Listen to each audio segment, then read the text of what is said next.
Hey there, everybody. My name's Allison. I'm the Director of Risk Tolerance here at Simpler Trading, and I am looking at a potential discount buy on INTC. Now, the reason this one popped up on my radar is on the daily chart, we've had a pretty nice pullback towards the 100 SMA. We've started to see some bearish exhaustion. We, of course, have had true lows printing. The Bollinger Bands are starting to flatten out. We're starting to get some bullish signals. Price had a nice follow through on the bullish divergent bar back above the 100 SMA. We have a 2-day, 3-day, and 4-day squeeze that all look great. So here's the 2-day chart. Now, also true lows, great squeeze, bullish signal. No signs of bearish exhaustion yet, so I would like to see that start to shift soon within the next few bars. And though we did technically break the ATR trailing stop as support, you can see that this price level has done a pretty good job of holding with room to move into the next resistance, also a bullish divergent bar. The 3-day chart did a much better job of holding the ATR as support. Now here we still kind of have pullback consolidating signals, but once again, a beautiful squeeze, a true low signal. Bollinger Bands looking like they're starting to flatten out. The 4-day chart, here we had true lows. The Bollinger Bands were never flaring open. So that looks good. Now this is still pulling back. The squeeze is just starting to form. So I do want to be a little bit mindful of that on this setup. And then, of course, on the weekly time frame, which is where I really like this setup, we've had recent true lows, hold of the 30 SMA, overall bullish trend, nice reset from bullish exhaustion, back down towards the 0 line. Of course, I want to start to see this turn into bullish signals as well.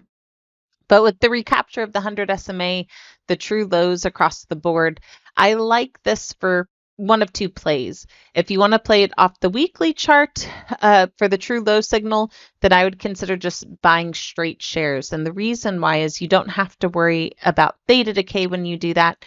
And if it ends up sitting in a consolidated range for a while, which INTC is no stranger to doing, right? If it just ends up being range bound while it builds energy into squeezes, then you have the flexibility to sit through that consolidation without theta working against you. Otherwise, if you prefer to play options on this, then I am looking at something along the lines of this out in September.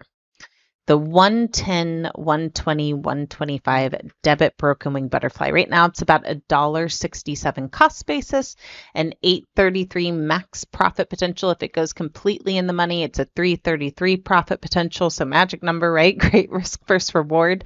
And the 110 wing puts you right up into this daily resistance. So if we go up and tag this range, your wing should be right at the money, ideally for a quick scalp. Whereas the short strike on the butterfly, right, for the pin is aiming right around this price level that we had here, which acted as resistance, acted as support, back to resistance. So I like that 120 kind of as a price level to aim towards. Now, if you rather encompass that daily resistance around 110, I don't blame you, then all I would consider doing is bumping up your strikes to this. 105, 115, 120. It's going to cost you a bit more, about 208, but it still is 792 max profit potential. If it goes completely in the money, it's still 292. So it's still a good risk versus reward in this way. If it hits 110 install, you're partially in the money, should still be able to lock in a win on that.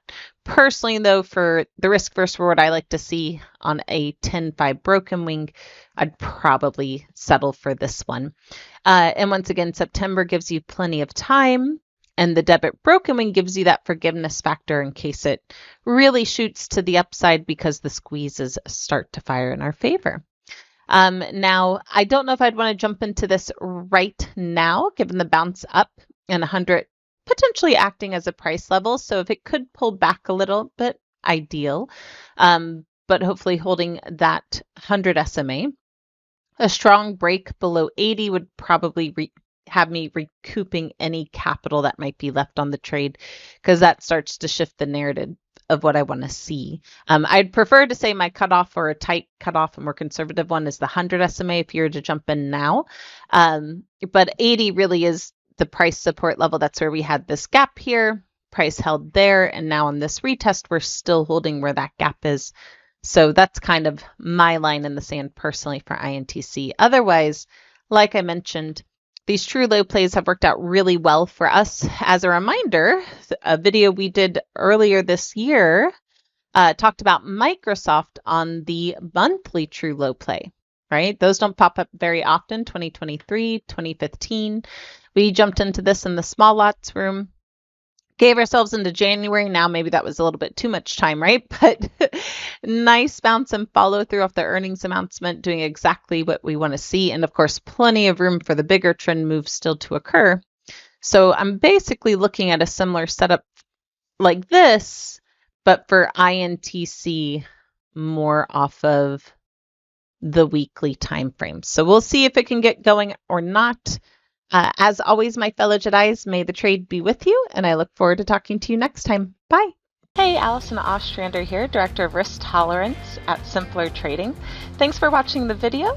If you enjoyed this video, please be sure to like and comment down below to help us out.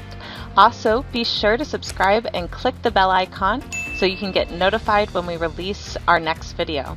And if you want to watch us trade in real time using our own money, go to simplertrading.com to learn how to sign up.